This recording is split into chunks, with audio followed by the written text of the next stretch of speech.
Hi everyone, welcome to our week one video lecture two. It'll be much shorter than our one that we had for our overview, which was 26 minutes long. But we had to get a lot of the nuts and bolts out of the way so we can get into the fun stuff. So we're going to talk about some newsletters to follow and little digital forensics and open source intelligence. That's also known as OSINT, OSINT. Fit into fact checking and journalism, some great resources for fact checking. And also, as we're looking at those resources, talk a little bit about jobs that you can get working as fact checkers in news, books, websites, nonprofits, and then watch a few slides. We're going to play a few slides on fact checking as well as we go through here. And we're going to wrap up then with a third lecture video on how to set up Medium and Blue Sky accounts real quickly, and then play a game called Spot the Troll, which is a lot of fun. So we're in section 2 now of week 1. The newsletters that I'd mentioned, this one, and I'll have it linked off your schedule as well, indicator.media, indicator.media. Sign up for the free version. You've got the free version here. It's a weekly briefing. It's curated news, research, and tools on OSINT, open source intelligence tools. It means that these are tools that are available to anyone, and they're used to fact check claims online, whether it be images, video, whatever. You can really dig into. We'll use many of these throughout the semester. There is a paid version of this newsletter. You don't need the paid version. If anything pops up during our semester in one of those paid newsletters, I will share it with you because I've subscribed to this. And it's co-authored. Alexios and Craig Silverman run it. I've mentioned Craig in some earlier videos. Please do subscribe to it. It's important for this semester. And two, once you subscribe to it, you can log into Indicator and you can go back and read past ones and different articles and stuff they have up here. It's a really nice resource for you. Also, the Journalist Toolbox newsletter as well, journalisttoolbox.substack.com, which is also linked off of your syllabus. So make sure you're subscribing to both of those. Some websites that focus on fact checking. And I'm starting with an old school one, Snopes.com, Snopes.com. And I'll try to link these off of your syllabus as well. Snopes has been around, guys, since the 1990s. It is privately funded by donors, and you can donate to it as well. I donate a little bit once a year to them. And what they do is they go out on the web and they find fake news, basically, news that's been made up, images, videos, audio, photos, you name it, stories. And they write little stories about him in here. Did Trump really say he was glad that Robert Mueller died? So he goes in and has a screenshot on Truth Social, and it is true. He did say that. Snopes has a newsletter as well that they're very happy to share with you. It's a good one. I don't think it's as good as Indicator, but it does have some interesting little tips in it. So it always has, the rating up high. Most of these fact-checking organizations have some scale. True, false, moderately true. Was it the Washington Post has 4 Pinocchios if it's a lie? PolitiFact uses liar, liar, pants on fire. But this is a very quick way to debunk an article. This is helpful. I mean, if you're writing term papers for other classes and you want to link off to an article, maybe go and look at Snopes and see, hey, has there been a fact check done on this? Google's Fact Check Explorer will do that for you as well. We'll get into that a little later this semester. But Snopes has been around for a very long time. It was really helpful on 9/11. Back when we didn't have social media then, but people were emailing out a lot of disinformation and misinformation. Again, the difference between misinformation and disinformation. Misinformation's person doesn't mean to share bad information with you. They're just passing it along as though they believe it. Disinformation means they know it's untrue and they're sharing it with you. And we'll get into the definitions again later in the semester. But Snopes has been around for a long, long time, and they offer memberships to promote it. Another really good source is PolitiFact, politifact.com from the Poynter Institute. This originated out of a newspaper, actually, that won a Pulitzer Prize. A friend of mine worked on it and won a Pulitzer for it. And this is a nice local story. Mostly true. Tammy Duckworth stated on March 18th in an X post that 9% of American citizens don't have identification that the SAVE Act requires to vote, almost 1 in 10. This clocks out as mostly true. You can open it up and look at it. It's searchable. So you can put in a person's name, you can put in Tammy Duckworth and see all of her the fact checks about her or about something she said. PolitiFact also fact checks images, video, audio, and things like that. Really, really good website, but it originated at the Tampa Tribune, and at the time it was called the St. Petersburg Times, but it's now under the Tampa Bay Times. Excuse me, those two publications merged a few years ago. So PolitiFact, it's now monitored by the Poynter Institute, and the Tampa Bay Times, I think, still has some interaction with it as well. So you can look back, here's some others, where they fact check video and stuff. There's their liar, liar, pants on fire. This one's a lie. An AI video is proof that Netanyahu is dead, and it's a lie. This is a big topic right now in the news.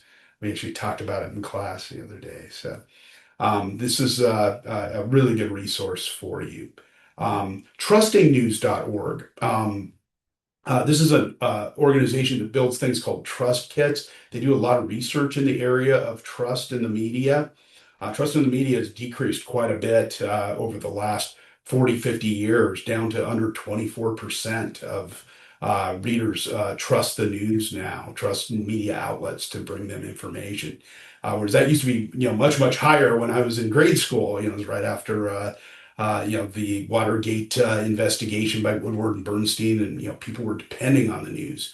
Now it's really dropped, and you can see trustingnews.org has a lot of different studies on that. They've done a lot of research in the area of AI and disclosing AI use in newsrooms, and we do that a lot in our AI journalism class here at UIC.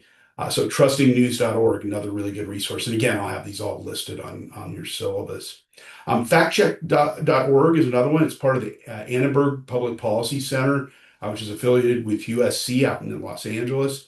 This one was around the time of the bombings in Iran. It was around the midterm elections. We were seeing a lot of election and war fact checks going on here. And again, it works just like all the others. There are many others. Paul Fact Check.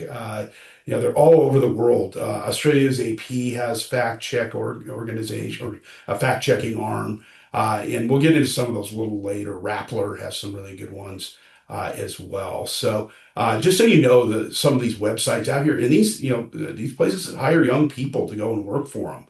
And if you have these digital forensic skills that we're teaching you this semester, you'll be able to go in and take a job with one of these places pretty quickly.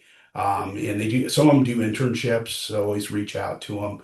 And you can build a career in this. Newsrooms have them as well. Washington Post has some fact checkers. So even small TV stations. One KHOU down in Houston has a fact checking team. So there's many of them around there. You'll be exposed to more of these as you move along throughout the semester. But I wanted to show you kind of the Mount Rushmore of some of the fact checking organizations. Press Agency France, AFP, has a really good fact checking arm as well. So I just wanted to get you guys started with a few of those websites.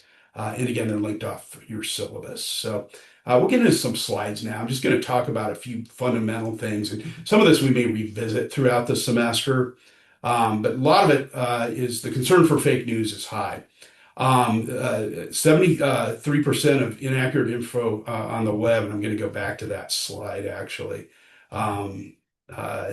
It's just ridiculous. Inaccurate info on the internet is a major problem with the news. This was a study that was done by Knight Gallup of 19,000 U.S. adults. This was done about 5 years ago. And so the very high percentage people say, this is a problem. And, now we know why trust in the media is at an all-time low. Media outlets have published, bogus AI generated video and audio and images, and not knowing that they were fake because they didn't do a good job of fact checking them. That's slowly getting better, but it's not to where we need it to be. So again, the Knight Foundation does a lot of work in this area of testing trust in media. You can see the reports here. Some of them, assessing the effect of the news source on ratings and news content, Americans' views on misinformation in the news and how to counteract it. That's part of what we're doing this semester. Always beware of anything that says breaking news on social media, especially if it's in all caps, breaking. And, a lot of newsrooms use it very effectively. But a lot of times you find mistakes in here because people like to get the big scoop. A lot of reporters and news outlets try to get the big scoop, or it's coming from someone that's not even a journalist who will do no fact checking. This is one on Bill O'Reilly. He shared this image about the Parkland shooter when the shooting at Parkland High School in Florida. And said the suspect's in custody. He's been identified as Nicholas Cruz. Attaches an image from his social media account. 2 bombs reported and multiple casualties.